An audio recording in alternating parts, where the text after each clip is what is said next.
Ilagay nyo lang dito. Kaya. Gusto ni. Saan ko nakatira ngayon? Huwag ka na sa, ano, baka meron. Doon. Wala rin nga doon.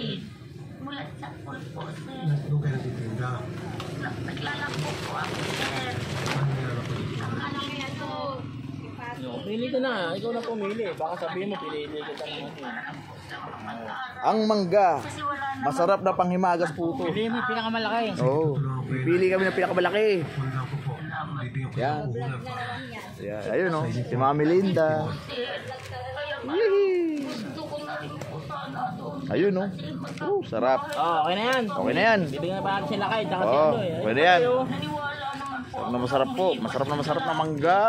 Ito po yung ako po. Pag nakikita ko yung lalaki, Ayun. nawawala po siya sa sarili. Ayun. Ako na 20. Ayun. 20 raw. Ari ko. Ma'am Christina, Beon. baka meron kayo dyan mga child psychologist na tulungan itong bata. Bigyan ng maayos na counseling. Mukhang patay na patay ata itong bata dito sa Fort Equino.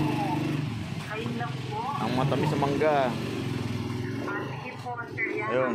Yung ginagawa ng prosyo. Nakakita ko ba kayo ng ganitong klaseng kaso po, Ma'am Christina? Meron ka rin ba na ito, Alda? Meron na rin ba kayo na ito?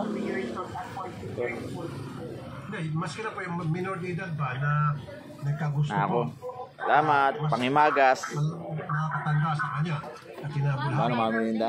Ha? I-refer po namin Salamat po. para po sa tamang house. Ayun, doon yung po pala i-refer to sa Child Protection Unit. Ano po?